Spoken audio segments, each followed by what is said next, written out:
morning, or depending on when you're watching this, good afternoon, good evening, or good night. My name's Ross, and as always, told out of Voice of Radio. So today we've got very big news. We've got a new set, which is coming out over in Japan, and this one is gonna be big. It's a set we all knew was coming. It's Stella Miracle, and it is bringing Terapagos, and it is what we thought it was going to be. And I say that as a good thing because it means it's a very exciting set. It is due for release on the 19th of July, and it is going to be Scarlet and Violet 7. It's that set we've been waiting for. And it's bringing in Terapagos, which is a terrestrial Pokemon. It's a Terra Pokemon like we were expecting, but that doesn't mean it's not pretty gosh darned exciting. As always, I've done the translations myself and checked with the lovely Antoine Boulet. And we start off with Terapagos because that seems like a sensible place to start. We have a colourless Terra Pokemon, which means it doesn't take any damage on the bench. And we got 2 colourless energy, 30 damage for each of your bench Pokemon, but you cannot use this attack if you are going second and it is your first turn, which does actually make perfect sense, as annoying as it might be, because that's 150 damage. And that's quite a lot. And it's a big 230 HP Pokemon. But then again, we've got, like, Raging Bolt can do 280. Turn 1 going second pretty reliably. And sure, it takes a little bit more. It takes a little bit more effort. You got to go for a little bit more in terms of getting set up. But Raging Bolt can do 280 turn 1 going second when you pair it with stuff like Teal Mask. So, I'm sorry. I get why Pokemon have done this, but we have got, frankly, better Pokemon that can attack turn 1 going second. So it does seem a little bit weird in that regard. We've then got 1 grass, 1 water, 1 lightning, 180. During your opponent's next turn, prevent all damage done to this Pokemon by non-colourless basic Pokemon. And look, evolutions will get you here. Things like, V-Stars like Lugia will get you. Stage 1 EXs will get you. Colourless Pokemon will get you. Things like Blood Moon Ursaluna, for instance, is a colourless basic Pokemon, so they will be able to get you. And that is actually a really easy tech. Blood Moon Ursaluna is very important because it's an easy Pokemon to just chuck in here and be like, ha, gutted, now I've got an answer to attack you. But it's still enough here to actually be able to give you a little bit of breathing room. This is going to give you a little bit of time, force your opponent to go after you. It's not going to work in every matchup, let's be perfectly clear. There's going to be plenty of matchups against V-Stars, against Stage 1 or Stage 2 EXs, or even just against colourless decks, where this isn't going to help. However, there are still going to be some matchups where this is going to work quite nicely. And against all basic decks, and actually Raging Bolt and Teal Mask Ogapon, for instance, is a good example. They're going to have to be playing something like Blood Moon Ursaluna to get through you. And that's going to be hilarious. I don't think this is a phenomenal Pokemon. And that's a bit sad being Terapagos. I think the first attack is really useful, but it's best turn 1 going second, and you're not allowed to use it, which does seem a little bit weird given the whole, we've got better Pokemon in that regard anyway. And the second attack is good, but it's a little bit awkward, and there are a bunch of ways around it, although it will block a decent amount of Pokemon. But of course, this is the poster child for the set. It's not that easy a story. There are other cards we should be having a little bit of a look at, which are going to change our mind a little bit, so to speak. And one of those is Area 0 Underdepths. Players with a Terra Pokemon in play may have up to 8 benched Pokemon. Okay. Now this starts adding a little more context, because if we look back to Terapagos, rather than having 5 bench Pokemon and maxing out at 150, we've now got 8 bench Pokemon and are maxing out at 240. Again, Raging Bolt can still do 280 turn 1 going second, moderately reliably, so I get why you can't use Terapagos turn 1 going second, alright? I do understand that. I'm just saying we have other Pokemon that can do that, so yeah, maybe Terapagos is slightly easier.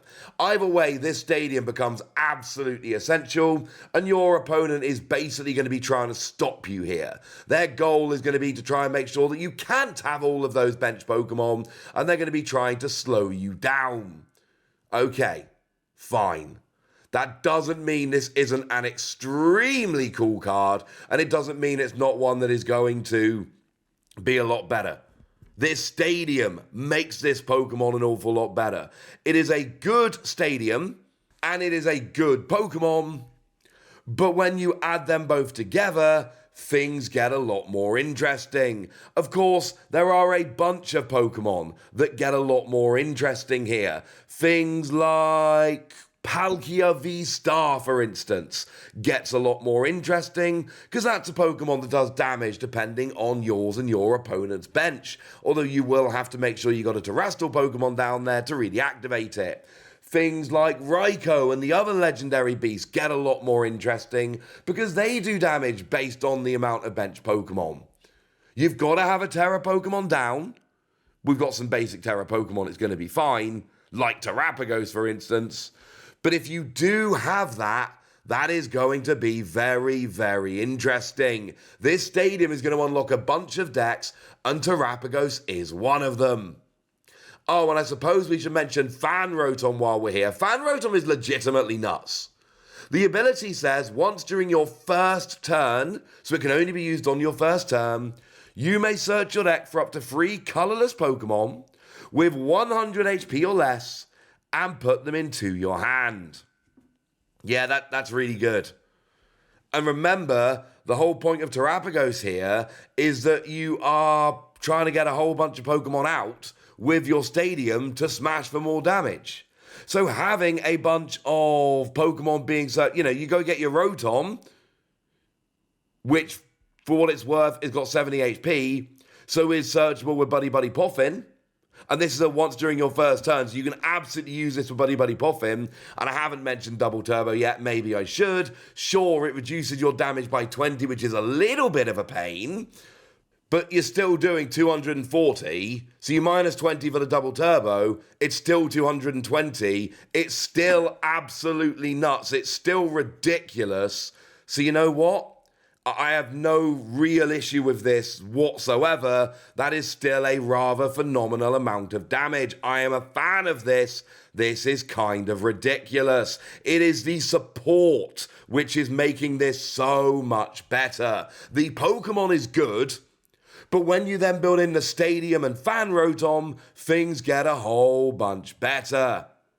And actually, I'm getting all excited about the ability, and we should, the ability's nuts. But don't sleep on the attack of Rotom here. The attack of Rotom is single energy, 70 damage. If there's no stadium in play, this attack fails.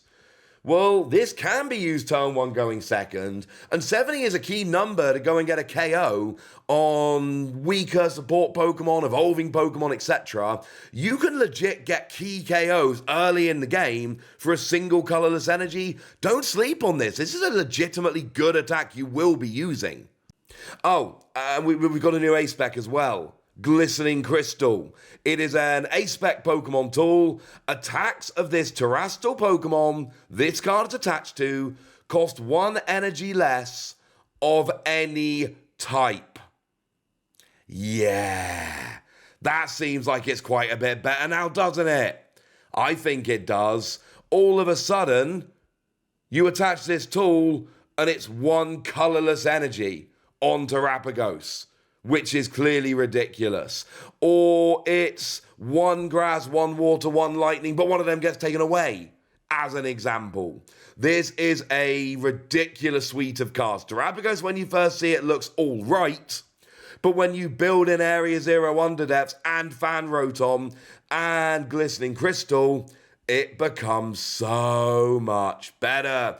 And of course, it is very much worth pointing out here that any terrestrial Pokemon can use this. Like in this video, we're focusing on Terapagos because that's the new exciting thing. Any Terra-type Pokemon can use this.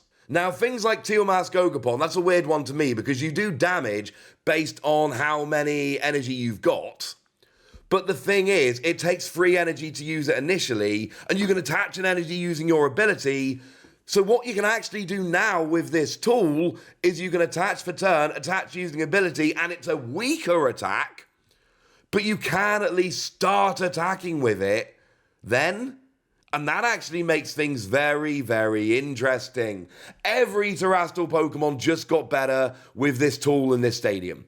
This tool and this stadium combined make it 1,000,000 times better, like every terrestrial card. They all just got better. But now you're telling me you've also got this Terapagos, which I'm sorry, does look extremely good. I am a rather large fan of everything we're seeing this morning. This is making me kind of happy. This set could be very, very good. Obviously, in this set, we're going to see more Terra Pokemon, and they are all going to be made better by the cards I've just shown you. And that is very, very, very interesting indeed. I'm giving Terapagos 4 Wassies.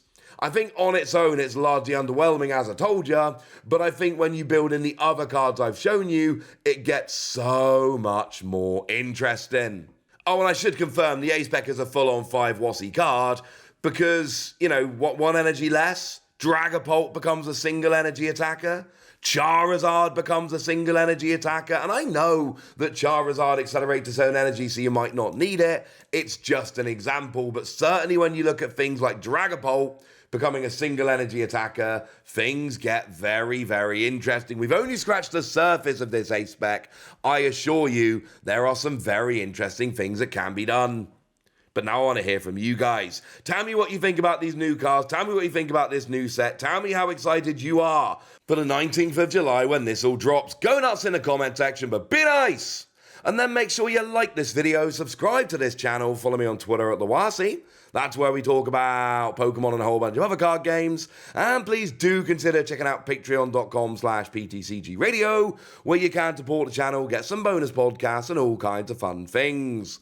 But by far the most important thing, as always, look after yourselves till next time, would ya? Thank you very much for watching. My name's Ross, and you've been watching PTCG Radio.